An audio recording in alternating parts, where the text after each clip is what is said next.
চললাম। যাবি? আর সামনে সাথে যাওয়ার আগে আমাকে কল করে নিবি।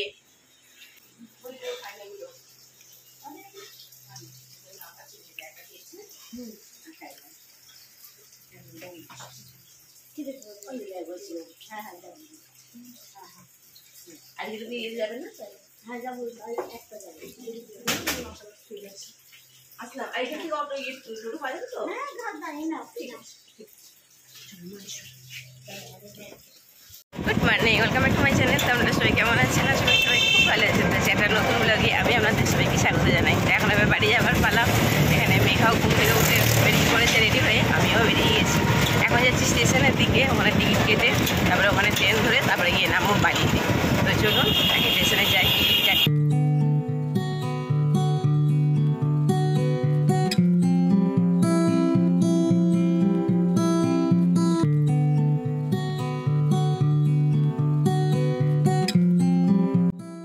তো ট্রেনে চেপে পড়েছি। আমাদের 8:10-এর ট্রেন। আমরা 7:45-টার মধ্যেই এখানে চলে এসেছিলাম, কিন্তু আমাদের যে লেডিস কামরাটা, মেঘাকে বললাম যে চল লেডিস কামরাটা আর একটুখানি আগিয়ে গেলেই লেডিস কামরা, ওখানে চাপবো। ও বললো না মা, এখানে এই ভারী ব্যাগ নিয়ে আর এই গরমের মধ্যে অতটা ট্রেনের সামনে অবধি অতটা হেঁটে যেতে হবে না, তুমি এখানেই চেপে পড়ো। কিন্তু এখানে চেপেছি, যা মুশকিলে পড়েছি সেটা আমি পরে বলছি। এই যে দেখছেন, এই এত মানুষের লাইন এই ট্রেনটার মধ্যে ছিল। আজকে ট্রেনে এত মারাত্মক ভিড় হয়েছে যে আমাদের এখানে নামতে পারার কথাই না। এত ফাইনালি আমরা এবারে বাড়ি যাচ্ছি। প্রচণ্ড কষ্ট হয়েছে আজকে রাস্তায়, প্রচুর। তারপরে আমরা 8:10-এর ট্রেনটা ধরেছিলাম। মারাত্মক লেভেলের ভিড় ছিল। আমরা ভেবেছিলাম বালিতে আমরা নামতে পারবো না, আমাদেরকে হাওড়ায় নামতে হবে। এতটা পরিমাণে কষ্ট হয়েছে। আর আমরা ভুল করে মহিলা কামরায় না উঠে, যেগুলো ওই নর্মাল প্যাসেঞ্জাররা ওঠে আর কি, মহিলা ছেলে সব একসাথে ওঠে, ওই কামরায় উঠেছিলাম। প্রচণ্ড ভিড় ছিল, মানে আমরা বেরোতে পেরেছি কীভাবে কী বলবো, প্রচণ্ড কষ্ট হয়েছে। আমরা বাড়িতে গিয়ে এবার দেখা হবে। পাগলি দেখুন নিচেই শুয়ে আছে। আমাদের কলকাতায় এত কি গরম পড়ে গেছে যে নিচে পাথরের মধ্যে শুয়ে থাকতে হবে।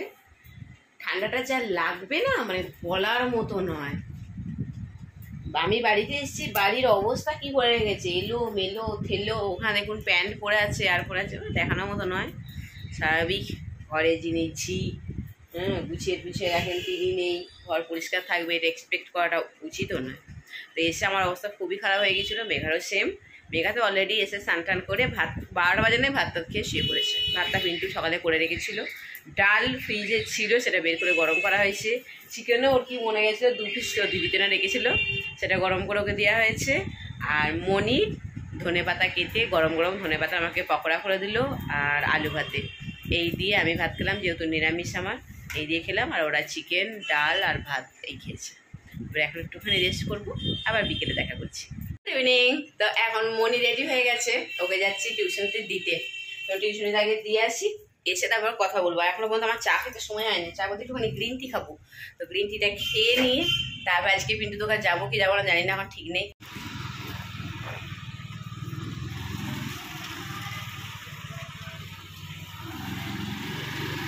মেঘা না একটু চা কর না মা, দুধ দেখ ফ্রিজে আছে, দেখ দুধ।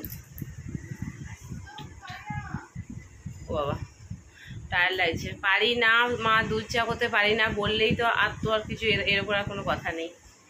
পারি না যে হ্যাঁ মা শিখে নিচ্ছি তুমি বলে দাও, সেটা না মা, আমি দুধ চা করতে পারি না, ব্যাস পারি না বললেই খালাস, তাই না? প্রচণ্ড টায়ার লাগছে। সেই ভোরবেলা উঠেছি, স্কুলটা ছুটি থাকলে মনির, তাও দেখা মেঘা স্কুল টিউশন শুরু হয়নি। ও শুরু হলে তারপর তারা আমাকে দেখতে হবে না। এত করেও সংসারে সব মানুষের মন পাওয়া যায় না। হাজব্যান্ড মেয়েদের দেখছি দেখুন, মন পাওয়া যায় না। মানে সুযোগ পেলেই, আমি সবার মাথা মুছে বলেছি, সুযোগ পেলেই, ওর কথা শুনে বুঝতে পারছেন যে কতটা ও মাকে সম্মান করে। সুযোগ পেলেই এমন, মানে আমি মুকুটের শিরোমণি, আমি জেনেই বলছি, বুঝেছেন? হ্যাঁ আচ্ছা বলছি আমি, কিরকম বাজি, এত করেও মন পাওয়া যায় না, বলছি না। যখন মুখে বলচাল শুরু করবে, মুখের বুলিগুলো না এক একটা ছুরির মতো এসে গাঁথবে। বুঝেছেন? হ্যাঁ, এক একটা কথা ওদের এমন, ওরা ছুঁড়বে বান, এবার বুকে এসে যখন গাঁথবে না, বুঝতে পারবেন যে কত আপন। হ্যাঁ, ওর পাপার আর একটা সিক্রেট বলছি, ওর পাপা আমার মাথায় হাত দিয়ে মিথ্যে কথা বলে, ওটাও করে ও, মাথায় হাত দেবে দিয়ে মিথ্যে কথা বলবে। হ্যাঁ মেঘা, এটা এটা অনেস্টলি অন ক্যামেরায় বলবি, পাপা আর তুই এটা করিস না? করিস না? না আমি করি না, পাপা করে। আমি মাথায় হাত দিয়ে মিথ্যে কথা, এই ওরা আমাকে ভালোবাসে, এরা হচ্ছে আমার ফ্যামিলি, আমার আপনজন এরা। তুমি কি করে জানতে পারো আমি মিথ্যে কথা বলছি? আমি অনেকবার ধরে ফেলেছি, ফেলেও না চুপ হয়ে যায়, কি বলবো আমি আর। এরা কি ভালোবাসে তো দেখতেই পেলাম। অনেক সময় আমি যাচাই করি, অনেক সময় এটা করা উচিত। আমি পিন্টুকে একবার যাচাই করেছিলাম, তখন ঠকেছি, যাচাই করেছিলাম, করে ধরা পড়ে গিয়েছিল। আমি দেখলাম যে আমার মাথায় হাত দিয়ে অনায়াসেও মিথ্যা কথা বলে গেল। তো সেবার আমি আর চুপ থাকি না, আমি বলে দিয়েছিলাম যে দেখো আমি এটা জানি, কিন্তু তারপর আমি স্টিল তোমাকে যাচাই করার জন্য মাথায় হাত দিয়ে দেখলাম যে তুমি কতটা আমাকে ভালোবাসো। তো দেখলাম তোমার ভালোবাসার নমুনা আমি ভালোই পেলাম, পুরো আগ হয়ে গিয়েছিলাম আমার সেবারে। ওই যে কী করবো, কিছু করার নেই। চলুন, নিজের চা নিজে কী করে খেতে হবে তবে।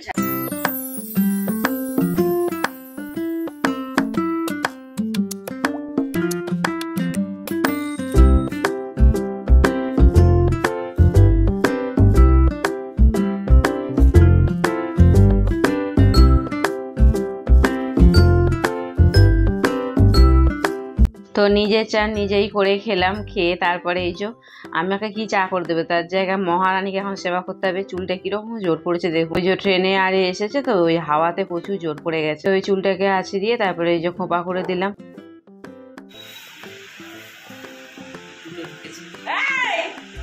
মেঘা এদিকে তাকা, আমি ক্যামেরা অন করেছি। আমি আজকে চাটনি করেছি টমেটোর, মনির পছন্দের, তাও খেজুর দিয়ে করেছি। ওর পাপা ফ্রিজে আম এনে রেখেছিল, কাঁচা আম, আমি সিরিয়াসলি খেয়াল করে দেখিনি। ও দেখেছে কারণ ও কালকে অলরেডি আনার সময় নাকি এক টুকরো কেটে খেয়ে নিয়েছে। তো আমি দেখাচ্ছি ও এখন সেই চাটনিটা যেটা করেছি সেটা সেই চাটনিটাকেই আবার আম কেটে আমটা দিয়ে চাটনি করছে। কটুকরো আম দিয়েছে আমি শুধু দেখাচ্ছি, আম দেখুন, দেখুন শোনা যাবে, পুনে পুনে আমি বলেছি কটা আম দিয়েছে এখানে, একটা দুটো তিনটে চারটে পাঁচটা ছটা, দেখুন ছটা আমের টুকরো দিয়ে একটা আবার করলে। হ্যাঁ আচ্ছা, 7টা টুকরো দিয়ে দেখতে পাচ্ছেন, দেখুন কড়াইয়ের মধ্যে এই 4-5টা আমের টুকরো ঘুরে বেড়াচ্ছে,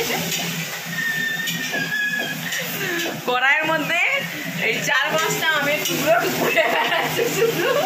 এবারে এদের সাথে একে মেশানো হবে। হ্যাঁ দেখতে পাচ্ছেন, আমের চাটনি হবে না, মানে আম খেজুর টমেটো সব মিশে এই যে চাটনি হচ্ছে।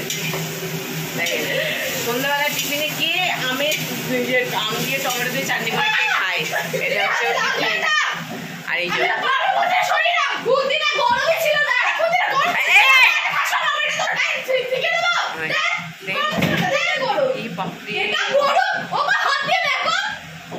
আচ্ছা মেঘা মেঘা মেঘা মেঘা মেঘা মনে দেবে যা।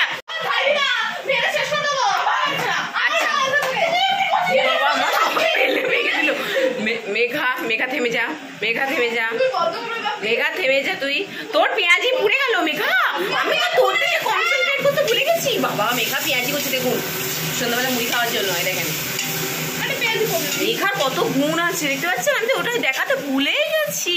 দেখেন কত সুন্দর ওর গুণ। হ্যাঁ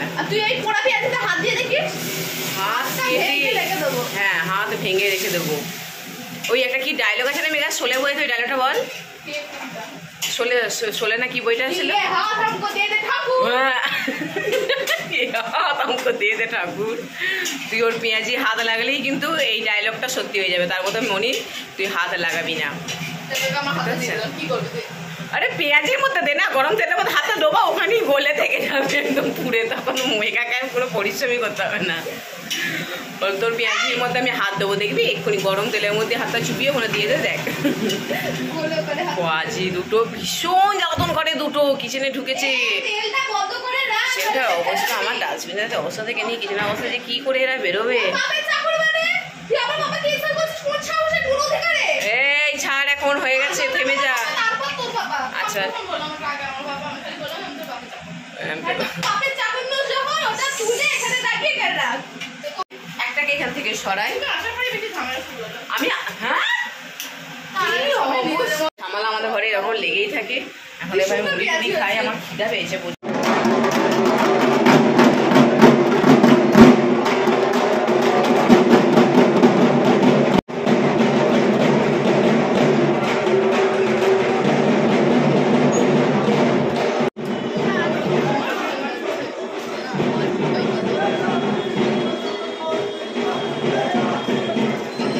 ঘরে ঝামেলা হচ্ছিল, তো ঝামেলা হতে হতে আমি দৌড়ে বাইরে আসলাম। কিসের এত ঢাক বাজছে, আমি ভাবছিলাম বোধহয় কোনো ঠাকুর যাচ্ছে, সিরিয়াসলি বলছি আমি যদি কোনো ঠাকুর যাচ্ছে। বাইরে বেরিয়ে এসে দেখছি আমাদের এখন সব সামনে সব ভোট এসে গেছে না, তো ওই জন্য ঘরের সামনে দিয়ে ওই ভোটের সব প্রচার বেরিয়েছে যাচ্ছে। তো চলুন, এখানে তো এখন অনেকক্ষণ ধরে অনেক মানুষজন লাইন ধরে ধরে এখন যাচ্ছে। এখন কিন্তু আমাকে গাড়ি তেল ভরতে হবে, তো সেই জন্য আমি ফটাফট এখান থেকে এখন মেয়েটিকে ঝামেলা থামিয়ে রেখে দিয়ে এখন যাব গাড়ি তেল ভরতে। সেই 1 নম্বরে আগে পিন্টু দোকানে যাবো, কারণ ওখানে আমার হেলমেটটা আছে, বাড়িতে হেলমেটটা নেই। এই যে হেলমেট পরে চলে এসেছি তেল ভরতে, কারণ হেলমেট না পরে আসলে ওখানে মোড়ের মাথায় পুলিশ দাঁড়িয়ে থাকে, তো পুলিশ আমাকে একদম ধরবে ঘ্যাপ্ট করে। তো চলুন, ব্লগটা এখানেই এন্ড করলাম। যদি ব্লগে কিছু ভালো লাগে তো প্লিজ আমার চ্যানেলটাকে সাবস্ক্রাইব করবেন, আর পাশে থাকা যে বেল আইকনটা আছে ওটা প্রেস করে দেবেন, তাহলে যদি কোনো ভিডিও দিই তার নোটিফিকেশান আপনারা পেয়ে যাবেন। তো আজকের মতো গুড নাইট।